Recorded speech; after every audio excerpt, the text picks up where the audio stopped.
प्रेमानंद प्रभु नित्यानंद श्री अद्वैत गदाधर शिवासादि गौर भक्त प्रणाम किया। कृष्णा कृष्णा हरे हरे हरे राम राम राम हरे हरे। श्रील प्रभुपाद की जय। तो हम लोग धर्मा बुक पढ़ रहे थे, ठीक है। इसका रिकॉर्डिंग हम कर दे रहे क्लाउड पर। okay.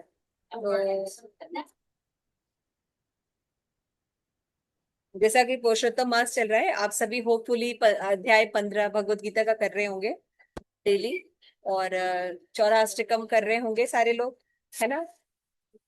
ठीक है, तो हम लोग पहला श्लोक फर्स्ट पार्ट का रिवाइज करके सेकंड पर आ जाते हैं। और सेकंड हमने कहाँ तक कर लिया था? नम ओम नमो भगवते वासुदेवाय। ओम नमो भगवते वासुदेवाय। नारायणं नमस्कृत्यं नरं चैव नरोत्तमं। सब में चोट न लग जाए। देवीं सरस्वतीं व्यासं ततो जयमुदीरये। नष्टप्रायेषु अभद्रेषु नित्यं भागवत सेवया भगवती उत्तम श्लोके भक्ति भवती नैष्ट की।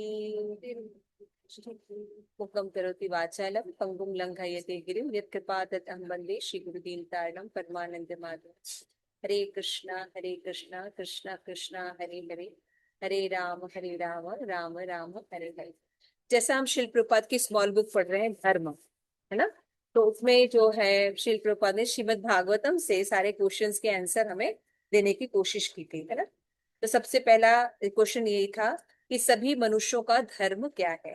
तो क्वेश्चन है श्रीमद् भागवतम का 1-6, है ना। तवे पुंसाम परो धर्म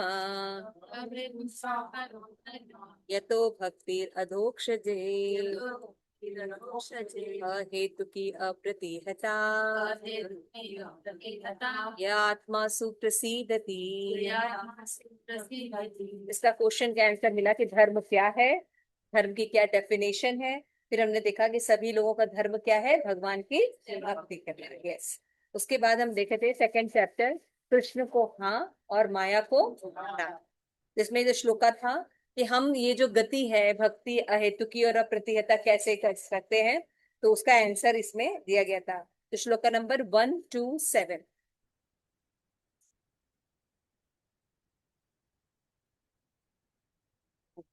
वासुदेव भगवती भक्ति योग प्रयोजितः जनयत्ताशु वैराग्यम ज्ञानम च यद अहेतुकम। भगवान श्री कृष्ण की भक्ति में सेवा करने से मनुष्य तुरंत अहेतुकी ज्ञान तथा संसार से वैराग्य प्राप्त कर लेता है। कि हम ये भगवान की जो इतनी अद्भुत भक्ति है ना, ऐसा नहीं भगवान की बस भक्ति करनी है। दो कंडीशन है, अहेतुकी और अप्रतिहता, है ना, विदाउट ब्रेकिंग और बिना कारण के, है ना। तो ये भक्ति तो बड़ी अनोखी भक्ति है, इसको प्राप्त करना तो बहुत मुश्किल है। तो कैसे बात करने हैं कि अगर आप कृष्ण की भक्ति करते हैं, परंपरा से भक्ति करते हैं, तो आपको ज्ञान और वैराग्य एक ही मिनट में प्राप्त हो जाएगा। अलग से आपको कुछ करने की जरूरत नहीं पड़ेगी। ये सुंदर हमने परपोर्ट पढ़ रहे थे, इसमें हम लोग ने लगभग लास्ट क्लास में कितना हमने कंप्लीट कर लिया था, किसी को याद है?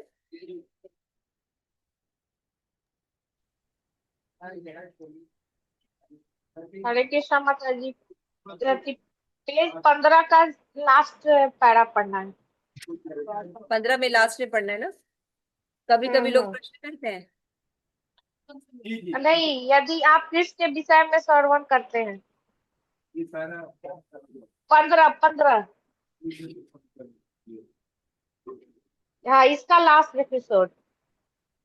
ठीक है, यदि आप कृष्ण के विषय, ठीक है, वेरी गुड जी। 15 नंबर जो पेज है वो निकाल लीजिए, उसमें लास्ट है। यदि आप कृष्ण के विषय में श्रवण करते हैं, उनका कीर्तन करते हैं, उनका चिंतन करते हैं, उनकी पूजा करते हैं, उनकी सेवा करते हैं, उन्हें हर वस्तु अर्पित करते हैं, तो हम 24 घंटे कृष्ण का दर्शन करेंगे। यही भक्ति योग है। कृष्ण भावनामृत संघ में मेरे अनुयायी इन सिद्धांतों का पालन कर रहे हैं। वे कृष्ण के लिए भोजन तैयार करते हैं, कृष्ण के लिए नाचते हैं, गाते हैं, विचार करते हैं, विश्व भर में भ्रमण करते हैं, और ये सब कुछ कृष्ण के लिए करते हैं। कोई भी व्यक्ति इन सिद्धांतों को ग्रहण कर सकता है, इसमें कठिनाई क्या है? वासुदेव भगवती भक्ति योग प्रयोजिता। और यदि आप इस प्रकार से कृष्ण भावनामृत का अभ्यास करेंगे तो इसका परिणाम होगा जन्यत्याशु वैराग्यम ज्ञान च ऐतुकम। शीघ्र ही आपको ज्ञान तथा वैराग्य प्राप्त हो जाएगा। यहाँ श्रील प्रभुपाद जो बता रहे हैं कि भगवान की जो इस्कॉन में भक्ति या परंपरा से भक्ति बताई जाती है वो क्या है? अहेतु की अप्रतिहता भक्ति। वो कैसे प्राप्त होगी? तो अधोक्षज की भक्ति करने पर ज्ञान और वैराग्य अपने आप आपको मिल जाएगा, है ना। जैसे हम भक्ति कर रहे हैं, है ना, तो ज्ञान लेने के लिए आपको कोई और स्कूल में जाना पड़ता है ना। और साथ साथ में आप देख रहे होंगे जब आप भक्ति कर रहे होंगे तो बाकी लोगों के साथ आपका जो कांटेक्ट है, जैसे फिल्म जाना, मॉल जाना, क्रिकेट देखना, टीवी देखना, जो थोड़ा सा रुचि अपने आप भी नहीं लगता है। कितने लोगों को ऐसा लगता है थोड़े बहुत होता है आप लोगों को? वैराग्य के अनुभव होता है कि नहीं होता है ना। उतना अच्छा नहीं लगता है ना, लोगों से लग रहा टाइम जा रहा है, मेरी माला बाकी है। ऐसा ही है ना, यंग बच्चे बताइए, ऐसा थोड़ा सा लगता है कि हम अपनी चैंटिंग कर लें, ये कर लें। तो श्रील प्रभुपाद भी यही बात करें, क्योंकि शास्त्र में ऐसा लिखा है कि जब हम अच्छे लोगों का संग करते हैं तो ज्यादा जो ऐसे दूसरे टाइप के लोग होते हैं उनसे हमारा मन नहीं लगता। ठीक है ना। तो योगी जन यम नियम आसन प्राणायाम प्रत्याहार धारणा ध्यान समाधि की विधियों को इस भौतिक जगत से विरक्त होने के लिए बहुत कठिन प्रयास करते हैं। ये अष्टांग योग की प्रणाली है और उनका लक्ष्य क्या है? भौतिक जगत से बहरा। आजकल लोग योग को स्वास्थ्य के लिए मानते हैं, किंतु वास्तव में योग इस प्रयोजन के लिए नहीं है। योग तो हमें पदार्थ से विरक्त करने तथा परमेश्वर से जोड़ने के लिए असली योग है। योग के कई प्रकार है, किंतु सर्वोपरि योग पद्धति भगवत गीता में 6.47 में बताया गया। सब लोग एक साथ बोलिए, योगी नाम अपि सर्वेशम मद्गतेन अंतरात्मना श्रद्धावान भजते यो माम ये में युक्त तमो मतः। श्री प्रभुपाद बता रहे हैं कि भक्ति, भगवान की भक्ति करने के लिए बहुत से लोग बहुत मेथड बताते हैं, रास्ते बताते हैं ना। उसमें योग पद्धति जो है बहुत अट्रैक्टिव है, ऑल ओवर द वर्ल्ड, है ना। ध्यान करना, योग करना। तो प्रभुपाद कह रहे हैं भक्ति करने में आप खाली भक्ति करेंगे, आपको ज्ञान भी मिल जाएगा, आपको वैराग्य भी आ जाएगा, और एक समय भगवान के प्रति तुरंत अनुराग भी डेवलप हो जाएगा। लेकिन बाकी मेथड में क्या करना होगा? अलग अलग आसन है, प्राणायाम है ना, जो स्टेप्स बताए हैं पूरा वो फॉलो करना पड़ेगा। लेकिन आज के युग में ऐसा नहीं होता, क्योंकि योग को क्या बोलते हैं? बॉडी फिटनेस के लिए मानते हैं, यही मानते हैं ना। बॉडी फिट करने के लिए सारे लोग वीडियो लगाती है ना, स्पेशली लेडीज उसमें अंग प्रदर्शन ज्यादा होता है, इसलिए लोग ज्यादा अट्रैक्टिव है ना। तो योग का जो मकसद है कि भगवान की भक्ति करना, भगवान के और चीजों के प्रति अनुरक्त करना, वो मेथड तो गायब हो गया है। अब योग को किस लिए यूज करते हैं? स्वास्थ्य के लिए, मेडिटेट करने के लिए, है ना। हम सुंदर दिखेंगे, हम थोड़े स्वस्थ हो जाएंगे, प्राणायाम करेंगे, अनुलोम विलोम करेंगे और सब मेथड का पालन करेंगे और हम सही रहेंगे। ये आ गई है। जबकि भगवत गीता में योगी की परिभाषा दी है कि सर्वश्रेष्ठ योगी कौन है? योगी नाम पपीर सर मद गतेन अंतरात्मा, जो कृष्ण की, भगवान की भक्ति करता है श्रद्धा से, है ना। और श्रद्धा से युक्त होकर भगवान की भक्ति करता है, उस योगी को सबसे सर्वश्रेष्ठ माना गया। ध्यान से सुनिएगा, क्वेश्चन अभी आएंगे, तो ध्यान से पढ़िएगा। इससे क्या बता रहे हैं? योगियों में जो मेथड है वो क्या है? ऊपर है, देखिए कौन कौन सा मेथड है। यम, नियम, आसन, प्राणायाम, प्रत्याहार, धारणा, ध्यान और समाधि। कितने नियम है? यम यानी ये नहीं करना है ना, होता है ना, ये चीजें नहीं करनी है। फिर नियम, ये करना है। आसन, आप सीधे बैठिए, रीढ़ की हड्डी सीधे कीजिए, ऐसे बताते हैं ना। फिर उसके बाद प्राणायाम, श्वास धीरे धीरे छोड़िए खोलिए, ऐसे करके करना होता है। प्रत्याहार मतलब होता है अपनी इंद्रियों को निग्रह करना। फिर ध्यान को एकाग्र करना। फिर समाधि में चले जाना। इस तरीके से हम देखते हैं कि ये जो नियम आते हैं किसमें आते हैं? योग में आते हैं। ये पद्धति आप लोग लिखिए, ये 7 स्टेप्स होते हैं, ये आपको पता होना चाहिए। योग में ये 7 स्टेप्स को फॉलो करते हैं योग सिस्टम के अंतर्गत। यम होता है, नियम होता है, आसन होता है, प्राणायाम होता है, प्रत्याहार होता है, फिर उसके बाद धारणा होती है, ध्यान होती है, और समाधि होती है। जो बहुत अच्छे से इसका पालन करते हैं उनको क्या प्राप्त होता है? सिद्धियां प्राप्त होती हैं। हमने देखा था ना, अणिमा लघिमा, ये सब सिद्धियां होती हैं। छोटे हो जाना, बड़े हो जाना, हल्के हो जाना, है ना, किसी के मन की बात को समझ लेना, एक स्थान पे बैठकर यहाँ से बैठे बैठे कश्मीर का एप्पल हम तोड़ के ले आएंगे, है ना। ऐसे योग सिद्धियां होती हैं, ऐसे अष्ट सिद्धियां होती हैं। तो हनुमान जी में सिद्धियां थी। अष्ट सिद्धि नौ निधि के दाता, असवर दीन जाने। आपने देखा ना। तो फिर हम लोग को जब अब भक्ति का ये सब नहीं था तो हम लोग को था, अरे वो पूरा समुद्र कैसे लांग गए होंगे, है ना, उन्होंने पहाड़ कैसे उठा लिया होगा। तो असंभव सा लगता है क्योंकि हमें चीजों के बारे में पता नहीं है, योग सिद्धियों के बारे में पता नहीं है। तो योग सिद्धियां भी भक्ति के आगे बहुत तुच्छ है। क्यों? क्योंकि योग सिद्धि प्राप्त करने से हमारी प्रॉब्लम, मनुष्य जीवन की जो प्रॉब्लम है वो सॉल्व नहीं होगी। मान लीजिए आप जरूरत से ज्यादा हल्के हो जाते हैं, दूसरों के मन की बात आप पढ़ लेते हैं, तो आपकी जन्म मृत्यु जरा व्याधि सॉल्व हो जाएगी? आप मरने से बच जाएंगे? बुढ़ापे से बच जाएंगे? डॉक्टर बन गए हैं तो आपके ऊपर बुढ़ापा आएगा कि नहीं? हाँ, आपको कोरोना होगा कि नहीं? Same equal. यानी ये सब करके भी हमारी प्रॉब्लम नहीं सॉल्व हो रही है मनुष्य जीवन। तो क्या ये मेथड्स यूजफुल हुए? नहीं, ये यूजफुल नहीं हुए, बल्कि ये हमें अपने लक्ष्य से डेविएट कर दे रहे हैं। नहीं कर दे रहे हैं। आप पूरा जीवन एक सिद्धि प्राप्त करने में लगा लीजिए। एक बार क्या हुआ, शिल प्रभुपाद एक कन्वर्सेशन दे रहे थे, ठीक है ना। शिल प्रभुपाद जब कन्वर्सेशन दे रहे थे तो उनसे एक व्यक्ति ने बोला कि हमारे गांव में एक एक व्यक्ति था जो बहुत पहले चला गया था, उसके फिर वो बहुत दिनों बाद वापस आया और उसको सिद्धि प्राप्त है। आज सारे लोग गांव पे उसको मिलने गए हैं। क्यों गए भाई मिलने? वो पानी पे चल सकता है। क्या कर सकता है वो? पानी पर चल सकता है, तो लोग उसको देखने गए। तो प्रभुपाद कहते हैं, "ये तो मैं 2 पैसे में कर सकता हूँ।" तो मैं कहते, ये कैसे? उनको पूरा जीवन लग गया, बचपन में गया था, 40-50 साल के होके वापस आ रहे, उनको सिद्धि प्राप्त हुई है। आप कह रहे 2 पैसे में, कह नाव में बैठो पार कर लो। शिल प्रभुपाद ने क्या पता, 2 पैसे में नाव में बैठ के मैं पार कर लेता हूँ। उसके लिए इतनी बड़ी पूरा जीवन नष्ट करने की कोई आवश्यकता थी? नहीं। क्या ये तो चमत्कार है। चमत्कार। देखिए, शिल प्रभुपाद जैसे वैष्णव जो होते हैं वो ही सही ज्ञान को जानते हैं। अदरवाइज सारे लोग जो है इन्हीं सब में लगे रहते हैं ना। जैसे कहते हैं, अरे वो साधु जो है 120 वर्षों से जीवित है। लोग बात कर रहे हैं 150 वर्षों से कई पेड़ जीवित है, उससे क्या फर्क पड़ता है? कई लोग कहते हैं ये व्यक्ति बिल्कुल दूध पी के ही रहते हैं, फिर आश्चर्य में उसके प्रति बहुत समर्पण हो जाते हैं। इसमें कौन सी बड़ी बात है? ऐसे तो बहुत से पशु पक्षी हैं, गाय का बछड़ा दूध ही पी के रहता है। तो इसमें कोई बहुत बड़ी चीज नहीं, शाकाहारी होना है। हाँ, एक हाथ खड़ा करके तपस्या कर रहे हैं। तो लोगों को ये पता नहीं है कि किसकी आराधना करनी चाहिए या किसकी भक्ति करनी चाहिए। ये सब चमत्कार करके हम अपने मनुष्य जीवन को नहीं सॉल्व कर सकते। आप इस्कॉन ज्वाइन कीजिए मत कीजिए, क्लास में आइए मत आइए, सीखिए मत सीखिए, है ना, भक्ति सीखिए मत सीखिए, कोई ज्यादा फर्क पड़ेगा? कोई फर्क नहीं पड़ता है। आपकी अपनी प्रॉब्लम फेस करनी पड़ेगी। अगर आपने जन्म लिया है, आपका बचपन रहा है ना, उसके बाद आप यंग एज में गए, यंग एज से आप एक प्रौढ़ अवस्था में आएंगे, प्रौढ़ अवस्था से वृद्धावस्था में आएंगे, और वृद्धावस्था से मृत्यु में आएंगे। आप इसके लिए क्या तैयारी कर रहे हैं? आपकी क्या तैयारी है? आपके एजुकेशन सिस्टम से, आपके फैमिली मेंबर से, आपके इस जितने ऑफिसेज हैं, आपके जो भी कल्चरल प्रोग्राम है या आपका समाज है, आपको कहाँ मदद करने वाला है? अभी आप सबने देखा, श्री प्रभुपाद के जो बहुत वरिष्ठ डिसाइपल ऋतु महाराज, उनका शरीर त्याग हुआ। मेरे शिक्षा गुरु भी है।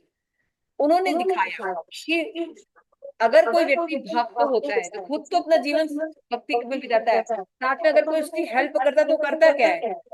हरे कृष्ण महामंत्र करेगा, धाम जाएगा, यही कर रहा है ना। अब जैसे उनका शरीर त्याग हुआ तो क्या किया? जो भी लोग डिसेबल थे, क्या, वृंदावन गए, दर्शन किया, वृंदावन की परिक्रमा की, देख रहे हैं आप, हरि नाम की चैंटिंग की, कीर्तन किया। उनके जो प्रोजेक्ट्स है, कि वो अलीगढ़ में इतना बड़ा मंदिर बना रहे हैं, उसको फुलफिल करने के लिए लोगों ने प्लेज लिया। तो अब देख रहे हैं क्या हो रहा है। वो अपने जीवन को सार्थक तो किए श्रील प्रभुपाद के मिशन में देके, और उनको साथ भी जो लगे हुए हैं वो भी क्या कर रहे हैं, वो भगवान की ही सेवा कर रहे हैं,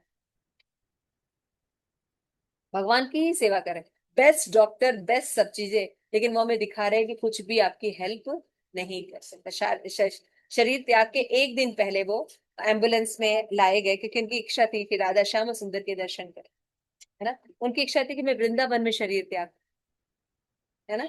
तो ये इच्छा कौन कर रहा है। जैसे अभी आज जो ये प्रोजेक्ट है, या पंढरपुर का महाराज का जो प्रोजेक्ट है, ये इच्छा कर कौन रहा है।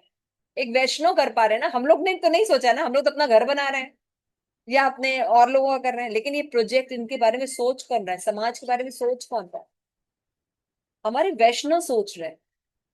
हम लोग छोटे मोटे कोई पार्टिसिपेशन करके हम लोग उसी यज्ञ के पार्टिसिपेशन और फल के भागीदार बन सकते हैं, है ना। तो कहने का मतलब ये है कि ये जो योग पद्धति को लोग सोचते हैं कि बहुत बहुत बड़ी चीज है, योग से बहुत बड़ी सिद्धि मिल जाएगी, और मिलती भी थोड़ी बहुत, जैसे आपको मैंने कुछ चीजें बताई, बहुत माइंड कंट्रोल हो जाता है ये। लेकिन माइंड कंट्रोल करने से आपकी मृत्यु का कोई मतलब नहीं है, क्योंकि आपको ये नहीं पता कि माइंड को किसमें कंट्रोल करके लगाना कहाँ है। आप समझ रहे हैं मतलब। तो आपकी प्रॉब्लम सॉल्व नहीं हो रही है अगर आप इस्कॉन को मान लीजिए, आप कहते हैं चलो अरे ये तो बहुत ज्यादा नियम बताते हैं, बहुत भक्ति कराते हैं, मान लीजिए नहीं करते, आप इस क्लास में नहीं आते, ठीक है, आप घूम लीजिए, फिर लीजिए, बाहर चले जाइए, गोवा चले जाइए, अमेरिका चले जाइए, स्विट्जरलैंड घूमिए फिरिए, लेकिन लाइफ का जो फेज है आएगा ना आपके पास, उसके लिए आपका क्या आंसर है। अगर आपकी कोई तैयारी नहीं है, आप इन फेजेस को कैसे देखेंगे। इसीलिए लोगों में डिप्रेशन आ रहा है, जब फेज चेंज होते हैं, है ना, प्रकृति जब करवट लेती है, सिचुएशन चेंज होता है, तो हम उसको टैकल नहीं कर पाते, क्योंकि हमने कोई प्रोग्राम नहीं रखा है ऐसा, या हमें कोई ऐसी शिक्षा प्राप्त नहीं है जो हमें शाश्वतता की तरफ लेके जाए। है कोई प्रोग्राम बताइए।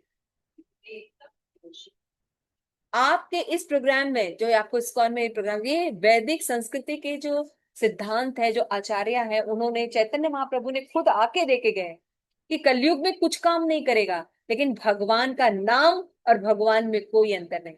और इतनी सरल विधि है कि कोई भी अगर हरे कृष्णा कृष्णा कृष्णा हरे हरे, हरे राम राम राम हरे, कोई समाधि लगाने की जरूरत नहीं है, कोई प्रत्याहार करने की जरूरत नहीं है। आप अगर केवल भक्ति करते, भक्ति के नियम पालन करते, तो ऑलरेडी ये सब चीजें इंक्लूडेड है।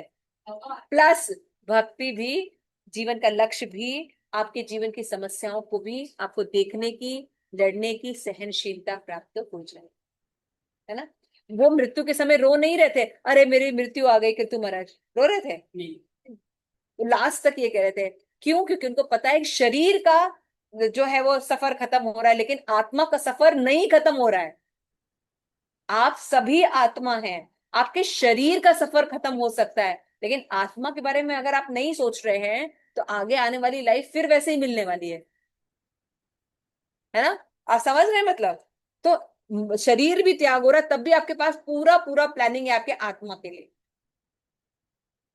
तो आप एज अ पेरेंट मान लीजिए हैं, या आज आप एक वेल विशर हैं, तो आप क्या चाहेंगे कि हम जन्म मृत्यु इन रोगों से मुक्ति पा लें।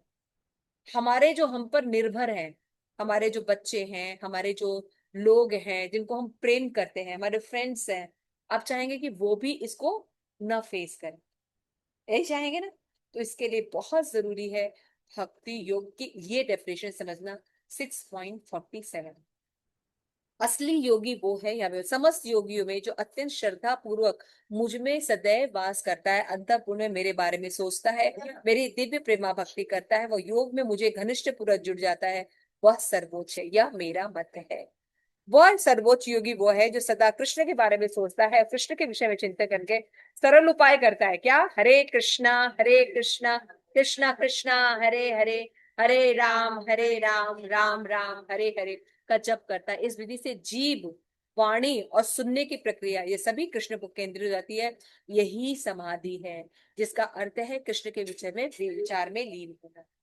अब जैसे हम यहाँ पे बोल रहे हैं, भागवत श्रील प्रभुपाद की बुक पढ़ रहे हैं, श्रीमद् भागवतम, आप सुन रहे हैं, ये भक्ति हो गई। ये समाधि नहीं है कि आप कृष्ण के विषय में सोच रहे हैं, है ना। जो प्राणायाम, नियम, प्रत्याहार, ये सब करने के बाद समाधि लगेगी, वो तो हम भक्ति करके प्रसाद खा के कर ले रहे हैं, है ना। इतनी सरल विधि को हमें फॉलो करना चाहिए अगर हमको अपने मनुष्य जीवन को सॉल्व करना। ठीक है। तो जब भी जीवन में जब हमें फेलियर का सामना करना पड़ेगा, आएगा ना, सब चीज आएगी, तो एक हेल्दी वे में हम चीजों को देख पाएंगे। क्यों? क्योंकि हमारे पास हमेशा एक प्लान है, वो है शाश्वत। हमें अपनी चैंटिंग करना, हमें मंदिर जाना, भगवान के लिए व्यक्ति करना, प्रचार करना, always we have a project, है ना। और बस हमेशा एक कार्य, हमेशा एक कार्य, है ना। तो ये बात ही, यही बात शिल प्रभुपाद यहाँ पे समझाते हैं। किंतु कृष्ण में ऐसी तल्लीनता तभी आ सकती है, देखिए बहुत इंपॉर्टेंट पॉइंट पढ़ने जा रहे हैं, थोड़ा ध्यान से सुनिए, कि लेकिन ये विधि तो सरल है, किंतु कृष्ण में ऐसी तल्लीनता तभी आ सकती है जब हम इंद्रिय विषयों से विरक्त हो जाएं। शुरुआत कहाँ से करनी पड़ेगी? आपको अपनी इंद्रियों पर कंट्रोल करना पड़ेगा, है ना। जीव को भगवान का नाम प्रसाद में लगाना पड़ेगा, फिर बाहर की चीजें बंद करनी पड़ेगी, है ना। आंखों को, नाक को, कान को, यानी ज्ञानेंद्रियां और कर्मेंद्रियां, 5 ज्ञानेंद्रियां होती है, 5 कर्मेंद्रियां, इनको आपको भगवान की सेवा में लगाना, करना पड़ेगा ये आपको। सबसे पहला काम यही है। क्यों? क्योंकि है हम आत्मा, लेकिन अभी हम बॉडी में। आत्मा हम हैं, लेकिन अभी है कहाँ हम? बॉडी। तो शुरुआत बॉडी को ठीक करने से ही तो करनी पड़ेगी। समझ में आ रहा है बात? इसलिए बहुत इंपॉर्टेंट चीज है। अगर कोई व्यक्ति भक्ति करता है लेकिन इंद्रिय निग्रह नहीं करता, इंद्रियों को, आप सोचिएगा कि अच्छा चलो मेरी बाकी इंद्रिय तो लगी, लेकिन जीभ कभी कभी मिर्ची के पकोड़े खा लेता है ना। ये कभी कभी मॉल में जाके पिज्जा बर्गर तो कभी कभी बनता है, कभी एक मूवी तो चलता है ना, अनुराग प्रभु, कभी कभी तो एक मूवी चलता है, कभी तो हो सकता है। तो एक तो एक क्वेश्चन है कि मान लीजिए कछुआ आप लोगों ने देखा होगा, है ना। तो कछुआ जो होता है उसका एक कवर होता है, शेल होता है, और उसके अंदर उसके 4 पैर होते हैं। जब भी कोई बड़ा एनिमल आता है उसको खाने के लिए, तो क्या करता है? अपने सारे अंग और मुंह को सिकोड़ लेता है, 5 चीजों को सिकोड़ लेता है ना, अपने चारों पैर और अपने मुंह को सिकोड़ के अंदर कर लेता है। और उसका शेल इतना भारी होता है कि हाथी भी चढ़ जाए तो टूटे, हाँ समझो, तो वो भी नहीं टूटेगा, है ना। अब हम आपसे एक क्वेश्चन पूछते हैं कि मान लो कछुए को तो पता है ये बात, तो उसने क्या किया, फटाफट जब कोई बड़ा सा कोई एनिमल आया, उसने अपने मुंह अंदर कर लिया और 2 पैर अंदर कर लिए, तीसरा भी अंदर कर लिया, चौथा थोड़ा सा छोड़ दिया है, तो क्या होगा? सीआर क्या करेगा आके? आक्रमण करेगा, उसको खींचेगा, तो फिर बाकी अंग का क्या होगा? और फिर उसको क्या करेगा? कोई एक इंद्रिय भी बाहर रह गई कोई एक इंद्री भी आपकी बाहर रह गई, कभी कभी पकोड़े हो गए कभी कभी हो गया, और उसी समय मृत्यु आ गई क्या करेंगे? इसलिए फर्स्ट स्टेप क्या है? इंद्रिय निग्रह। और इंद्रिय निग्रह का मतलब होता है विषय, जो भौतिक विषय भोगने की है, उसको भगवान के प्रसाद के रूप में ग्रहण करने की। किसी चीज की मनाही नहीं है ना। लोग कहते हैं नहीं है, नहीं है, मेल फीमेल रिलेशन को भी एक्सेप्टेड है, आप शादी करके रहिए ना, किसने मना किया? है ना, बच्चे पैदा कीजिए, मतलब हर चीज की व्यवस्था है। आपको खाना अच्छा लगता है, आप भगवान को ऑफर करके खाइए ना। आपको अच्छे वस्त्र पहनने का बहुत शौक है, आप भगवान को दीजिए, अपने लिए पहनिए। आपको फेस्टिवल, बहुत पार्टी बहुत पसंद है, अरे पार्टी बॉय हमारे कृष्ण से ज्यादा कोई है?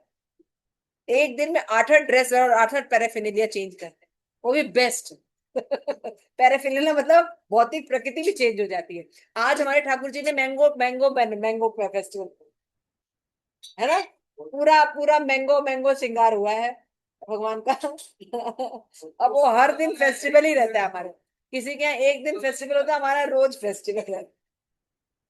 कि भक्त दौड़ते दौड़ते थक जाते हैं। आज क्लास में सबको लेट हो गया क्योंकि सब मंदिर में 3:30 बजे तक थे मैंगो फेस्टिवल देख रहे, फिर उसके बाद क्लास है, फिर उसके बाद घर जाएंगे, फिर सवेरे सवेरे के लिए जाते हैं। तो हमारा फेस्टिवल बॉय हमारे साथ है, वो है श्री कृष्ण। और हमारी फेस्टिवल गर्ल कौन है?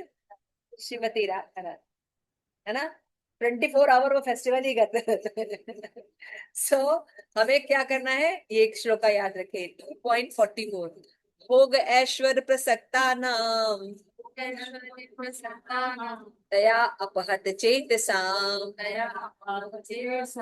व्यवसात्मिका बुद्धि समाधो न विधीयते।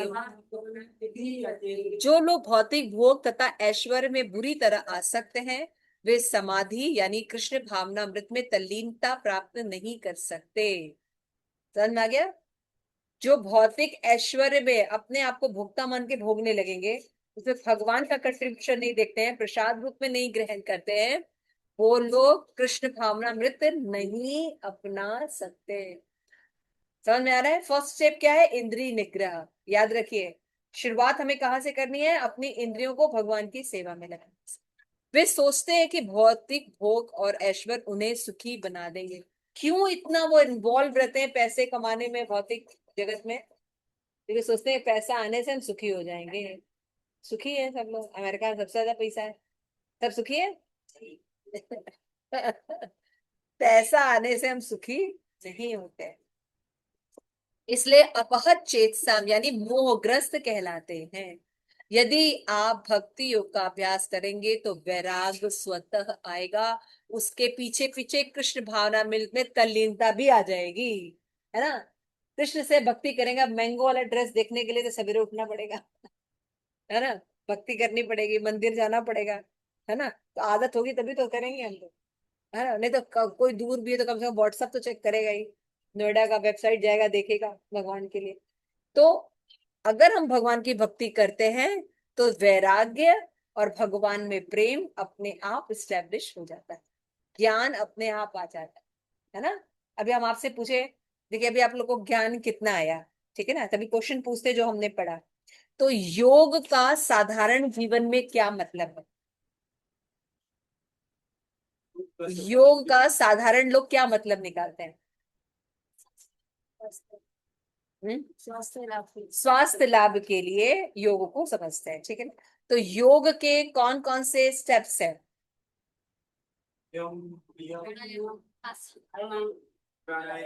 यम, नियम, प्राणायाम। एक मिनट, और ऑनलाइन कोई बताना चाहेगा?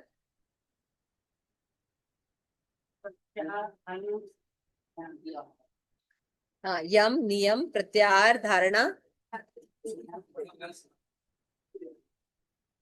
हाँ, बोलिए बोलिए बोलिए। प्राणायाम, प्रत्याहार, देखिए ऊपर देखिए, नोट्स में देखिए। हाँ, आप आसन बताइए। प्रत्याक्ष। हाँ, बोलिए बोलिए अदिति की माता जी। हरे कृष्ण माता दंडवत प्रणाम। धन्यवाद। आसन, यम नियम, आसन प्रत्यक्ष, मतलब आहार, धारणा और ध्यान, समाधि। धारणा, ध्यान, समाधि, है ना? समाधि। ये स्टेप्स फॉलो करने पड़ते हैं योगा को करने के लिए। लेकिन जनरली योगा को आज फैशन किस लिए होता है? स्वास्थ्य लाभ के लिए। लेकिन लक्ष्य क्या है?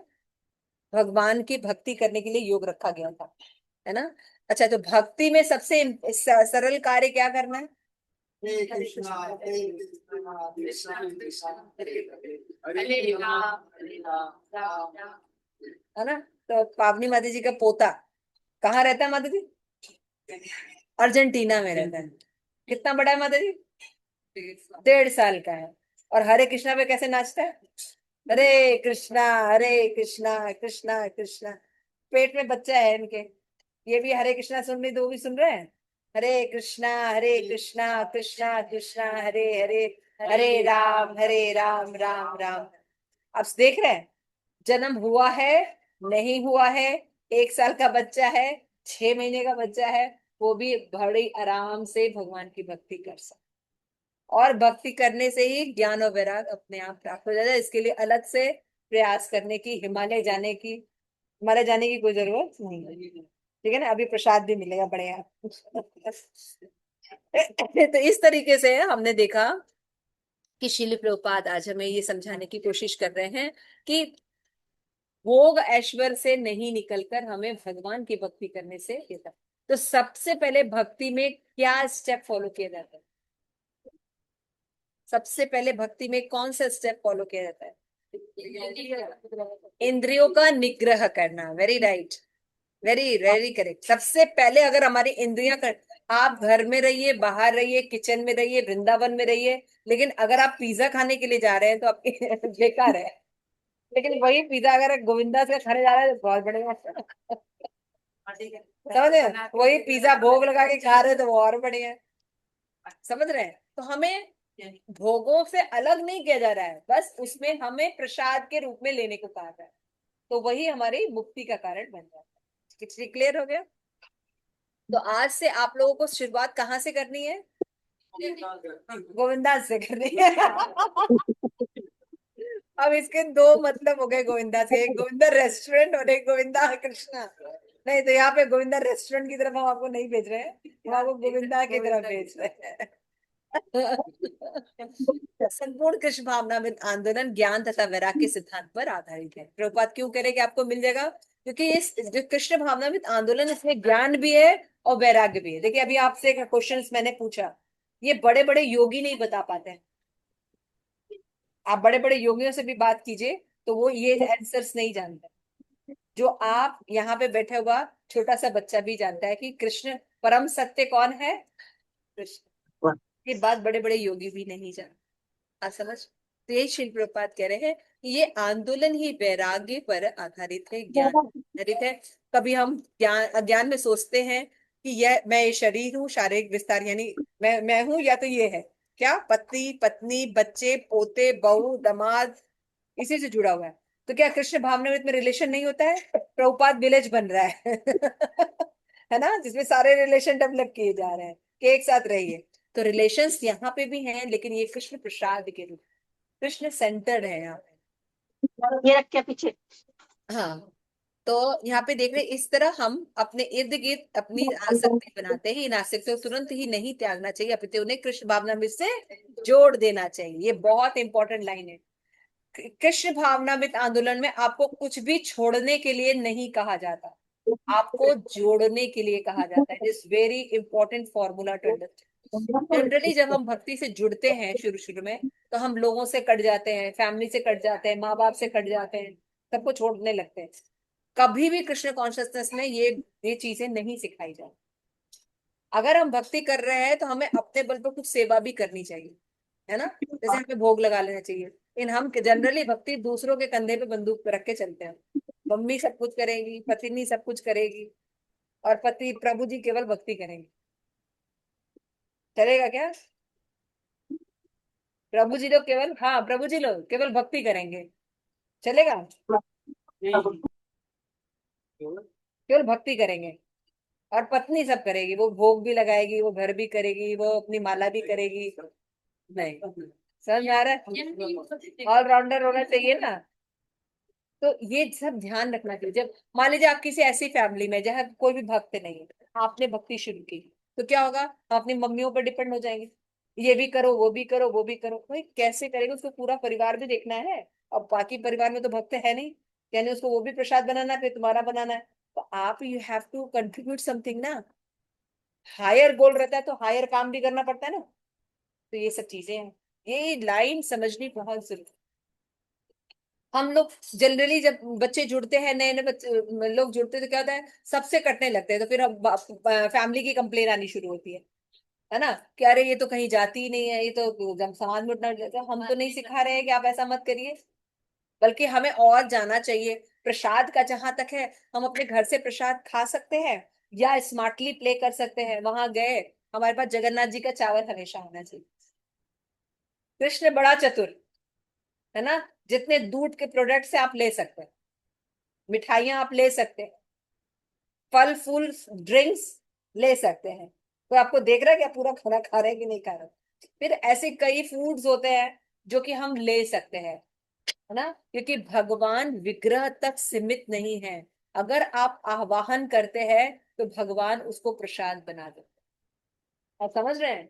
भगवान को लिमिटेड मत कीजिए, लेकिन इसका मिसयूज मत कीजिए कि हर समय आप बाहर खा रहे हैं और ओम विष्णु विष्णु विष्णु कर रहे हैं। हरे कृष्णा बोल दिया, बस भगवान का ये ऑफर का प्लेट भरे हुए। नहीं, डोंट मेक दिस दैट। दोनों एक्सट्रीम समझना होगा। कभी हम जा रहे हैं, हमें देखना चाहिए कि क्या है। हमें जरूर फैमिली फंक्शंस वगैरह में कुछ फंक्शन अवॉइड कर सकते हैं, लेकिन कुछ फंक्शंस में अगर बिल्कुल देखना चाहिए। दूसरा, अपने घर में सहयोग करना चाहिए। If you are a devotee, आप भोग लगा दीजिए, आप वेजिटेबल्स कट कर दीजिए, है ना। माताओं में जब डिफिकल्टीज आती है, मेंटल मासिक प्रॉब्लम होती है, तो उसमें आप थोड़ा सा करिए। बिकॉज आप नहीं करेंगे तो वो एक व्यक्ति कितने दिन तक भक्ति करने वाला है? वो भी चिड़चिड़ा हो जाएगा। समझ रहे हैं आप? तो इसलिए आप सबको मिलके, शिल प्रभुपाद को कुकिंग आती थी कि नहीं आती थी? शिल प्रभुपाद को कुकिंग आती थी कि नहीं? हाँ, कोई मेल भ्रम में ना रहे। शिल प्रभुपाद को कुकिंग आती थी ना। और उन्होंने भक्त कैसे बनाया था? दाल चावल खिला के? क्या खिलाया था? गुलाब जामुन खिलाया था। किसको किसको गुलाब, हाँ, किसको गुलाब जामुन बनाने आता है? गुलाब जामुन आया है। यही तो समझाया जा रहा है, इसीलिए तो समझाया जा रहा है कि केवल खाने पर आप लोग डिपेंड ना रहे, आप लोग थोड़ा सहयोग, ये लाइन समझना बहुत जरूरी है। हमें कृष्ण भावना में इसमें कुछ त्यागना नहीं है, बल्कि हमें एक्सपर्ट्स के साथ रहकर उसको डवटेल कर, उन चीजों को डवटेल, लेकिन इसमें एक्सपर्ट गाइडेंस बहुत जरूरी है। जनरली लोग एक्सट्रीम पे चले जाते हैं। जैसे मान लीजिए भक्ति में कोई माता जी जुड़ी हैं, तो वो इतना जुड़ती हैं तो फिर फैमिली नेग्लेक्ट होते हैं, बच्चे नेग्लेक्ट होते हैं। ऐसा वैसा भक्ति करना किसने सिखाया आपको? किसी ने नहीं सिखाया।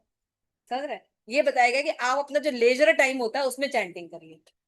आपके पास लेजर टाइम मतलब जो खाली समय होता है। या मान लीजिए आप 5 बजे उठते हैं, तो आप 4 बजे उठिए। आपका मान लीजिए 6 बजे समय शुरू होता है, तो आधा घंटा पहले उठिए। आप 4 माला पहले कर लीजिए, फिर दोपहर में जब सब लोग चले जाते हैं आपके पास खाली टाइम, फिर माला कंप्लीट कीजिए। लेकिन काम करते समय, ऑफिस जाते समय आप माला लेके बैठेंगे कि हमें तो भक्ति करनी है, ये सही है कि गलत है? समझ रहे हैं आप? तो माताओं को भी ध्यान रखना चाहिए, और प्रभु जी को भी ध्यान रखना चाहिए, और बच्चों को भी ध्यान रखना चाहिए। बहुत जरूरी है, फैमिली को ध्यान रखना बहुत जरूरी है। प्रभुपाद ने सबको भक्ति सिखाई है, यूनिट में काम करना बताया है ना। तो इससे क्या होता है? भक्ति आराम, जैसे अभी आप सब भक्ति वृक्ष में आते हैं, आप लोग प्रसाद खाते हैं, अपने प्लेट धुल के रखते हैं ना, फिर यहाँ पे क्लीनिंग में हेल्प करके जाते हैं, तो मुझे सुबह के लिए कितना इजी हो जाता है। तो मैं रोज भक्ति कर सकती हूँ कि नहीं? मैं रोज ये प्रोग्राम कर सकती हूँ, कर सकती हूँ ना। अगर ये सब ना हो और मुझे बहुत करना पड़े, तो मैं कितने दिन ये प्रोग्राम करूंगी? 1 या 2 दिन। समझ रहे हैं? इसलिए भक्ति को प्लेजरली लेना चाहिए। शुरू शुरू में सपोर्ट सिस्टम होना चाहिए। आप लोग नहीं आती तो आप लोग कुकिंग सीखिए, कटिंग सीखिए, भोग लगाना सीखिए, बर्तन वॉश करना, बहुत काम होते हैं। भगवान का भोग लगा के बर्तन धुल के रखना, देखिए कितनी चीजें होती। हेल्प करिए, इट इज वेरी इंपॉर्टेंट। दूसरा, लोगों से कटिए मत, एक्सपर्ट से सीखिए कि कैसे डबटेल करना है, अपने काउंसलर से, अपने गुरुजनों से, कि देखिए आपके पास अगर ये चीज है, आप इसको कैसे भगवान की सेवा में लगा सकते हैं। क्योंकि आप अपने मन से मत लगाने लगे, हर चीज भगवान की सेवा में भी नहीं लगती है, लेकिन हर चीज का एक तरीका भी होता है भगवान की सेवा में लगाने। तो वो एक्सपर्ट या वो अनुभवी लोग इसीलिए क्योंकि उनको जीवन का अनुभव है ना। तो आपके इस्कॉन में सब तरह के लोगों की आपको सुविधा है। आपके पास गृहस्थ काउंसलर्स भी हैं, आपके पास ब्रह्मचारी काउंसलर्स भी हैं, आपके पास आपके एज के लोग भी हैं, आपसे वरिष्ठ भी हैं, आपसे छोटे भी हैं। तो ये उनके साथ में रह के सुनिए और बुद्धिमान बनिए, है ना। न कि ये सब। तो ये सिद्धांत प्रभुपाद की बुक में हमेशा लिखा है। इन आसक्तियों को तुरंत त्यागना नहीं चाहिए। क्या बोला जा रहा है? नहीं, आज हम भक्त बन गए तो पूरे घर को आज ही भक्त बनना चाहिए। सबके अपने अपने कर्माज हैं, है ना। हमें अगर हम थोड़ा सा सॉफ्ट बिहेव करेंगे, तो क्या होगा? बाकी लोग देख के बिहेव करें। जैसे हम जब भक्ति से जुड़े थे, तो हमको भक्ति अच्छी लगती थी, हम जुड़ गए। लेकिन हमने कभी किसी पे कंपेल नहीं किया, ना प्रभु जी को किया, ना बच्चों को किया। लेकिन मेरी भक्ति देख के ही सबने अपने भक्ति एक्सेप्ट। समझ में आ रहा है? तो सेक्रीफाइस प्रभुपाद को करना पड़ा था ना। तो जो भक्ति करता है उसको सबसे ज्यादा सेक्रीफाइस करना पड़ता है, उसको घर में सेवा करनी पड़ती है, ताकि बाकी लोग भक्त बन सके। समझ में आ रहा है? ये बहुत इंपॉर्टेंट लाइन है। इस लाइन को आप लोग अंडरलाइन कीजिए और समझने की कोशिश कीजिए। इन आसक्तियों को तुरंत नहीं, आज ही वो भगवत भक्त नहीं बन जाएगा। कोई व्यक्ति अगर गृहस्थ जीवन में, तो ऐसा नहीं कि वो तुरंत ही पिक्चर देखना, मिर्ची के पकौड़े खाना छोड़ देगा, ऐसा नहीं होगा। लेकिन धीरे धीरे होगा। कब होगा? हाँ, घर में बना के भगवान को खिलाए मिर्ची के पकौड़े, घर में कोई खिलाता नहीं है तो हम खिला देंगे। प्रभु जी आप बनाना सीखिए, खिलाइए। हाँ, हाँ, कि बनाना सिखाइए। यही तो बोला जा रहा था कि सीखना पड़ेगा। आज हम लोग क्या करते हैं, बस वाइफ के बंदूक है, तुम ये भी बनाओ तो ये भी बनाओ, ऐसा थोड़ी हो। तो हमें थोड़ा सा मेहनत करनी पड़ेगी। या आप नहीं बना सकते तो आप कुछ काम कर दीजिए, हाँ। है ना। आप मिर्ची ले आइए, आलू बॉयल कर दीजिए, छील दीजिए, ये सब तो कर सकते हैं। भगवान को भोग लगा दीजिए। नहीं नहीं, कुछ नहीं करेंगे, खाली मिर्ची के पकौड़े हमको दे दीजिए, ऐसे थोड़ी देंगे। हाँ, तो आप आलू छीलने से, एसी में बैठ के हाँ ऐसे बैठ के आलू छीलिए। बर्तन भगवान को भोग लगा दीजिए, बर्तन मांज दीजिए, भगवान को भोग लगा दिए, बर्तन मांज दिए, मिर्ची ले आइए और आलू आलू का वो छिलका निकाल दीजिए एसी में बैठ के। कोई दिक्कत है? नहीं, लेकिन हम करना नहीं चाहेंगे। जैसे हम निकालते हैं। आज निकाले थे, और याद भी है, और याद भी है कि आज हम वो काम किए थे। तो ये इसलिए बताया जा रहा है कि इधर के एरिया के जो लोग हैं, ये इधर के एरिया के जो लोग हैं ना, इतने इतने डायरेक्शन में जितने लोग हैं, इनके लिए विशेष बताया जा रहा है। प्रभुपाद को बात पढ़िए, इन आसक्तियों से तुरंत नहीं त्यागा जा सकता, अपितु उन्हें कृष्ण भावनामृत से जोड़ देना चाहिए। और क्या, ठीक है।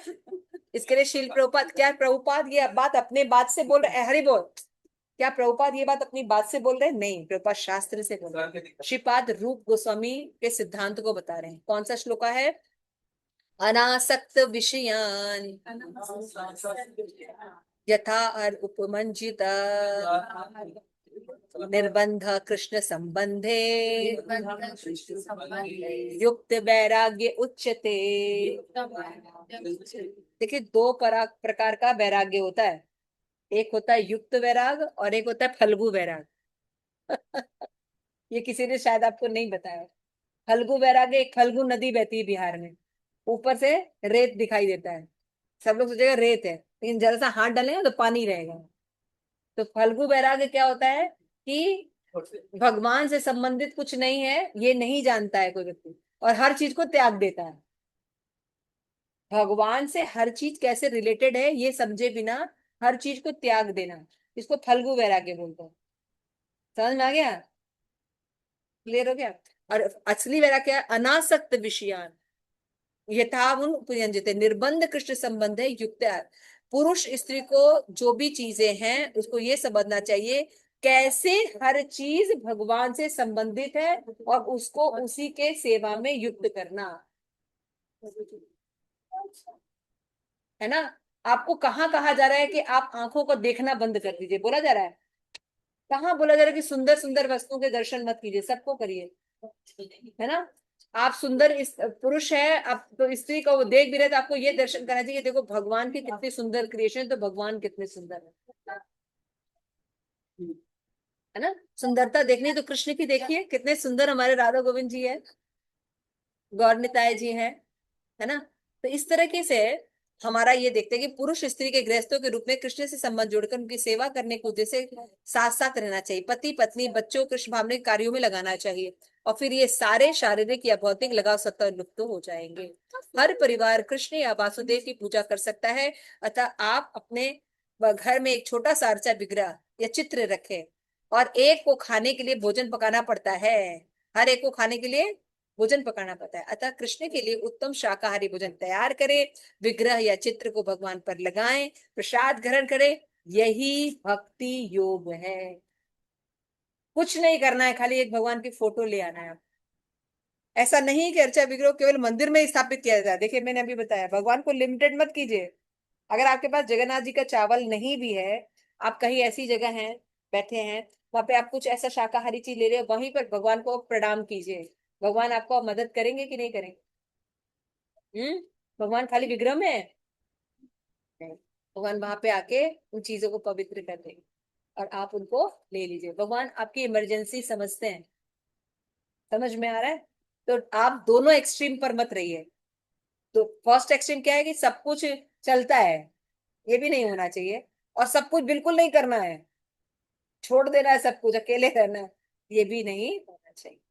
दोनों एक्सट्रीम पर मत रहिए। अर्चा विग्रह केवल मंदिर में स्थापित नहीं, अपने घर में है भी क्यों नहीं। यद्यपि कृष्ण विराट पुरुष है, अर्थात वो अपना उनका स्वरूप ब्रह्मांड जितना बड़ा है, किंतु वे छोटे छोटे अर्चा विग्रह के रूप में भी कमरे में आ जाते हैं।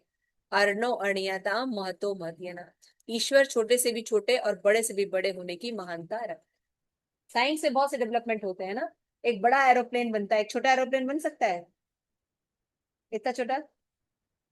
नहीं देखा ना, इन भगवान का है, बड़ा एरोप्लेन भी है और छोटा। आपने देखा है पतंगा, एंटीना लगा रहता है, कैसे घूमता है, हेलीकॉप्टर की तरफ घूमता है ना। तो भगवान छोटे से छोटा हो सकते हैं और बड़े से बड़ा हो सकते हैं। मतलब आपके प्रेयर्स, आप मंत्र पढ़ रहे हैं तब भी भगवान आपके पास रहेंगे, और आप विग्रह के दर्शन कर रहे हैं, धाम में है, तो भी भगवान आपके साथ रहेंगे। तो आज ये बहुत इंपॉर्टेंट टॉपिक आपके पास डिस्कस हुआ है ना, कि भक्ति योग सरल है तो कैसे सरल है, बाकी योग में प्रॉब्लम क्या है, क्योंकि इसमें मनुष्य जीवन के प्रॉब्लम सॉल्व नहीं होते, भक्ति योग में होते हैं। सरल विधि है, कोई भी कर सकता है, इसमें केवल हमें भगवान की सेवा में इन्वॉल्व होना है। और शुरुआत होती है इंद्रिय निग्रह से, ठीक है। क्यों? क्योंकि भगवान अर्चा विग्रह के रूप में भी हैं, अणु के रूप में भी हैं, सब जगह व्याप्त हैं। इसलिए इन सब चीजों को बेनिफिट लीजिए और बुद्धिमानी से एक्सपर्टली भक्ति कीजिए, ठीक है। श्रील प्रभुपाद की जय, आप सभी गौर भक्तवृंद की जय, निताय गौर प्रेमानंदे, हरि हरि। किसी का कोई प्रश्न है?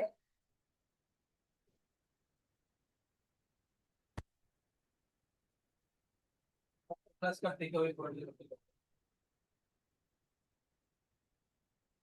ये देवी को ये इसका नॉन वेज का भोग है। देवी को नॉनवेज का भोग लगाते हैं। हम्म। देवी को बोलते हैं। आता है।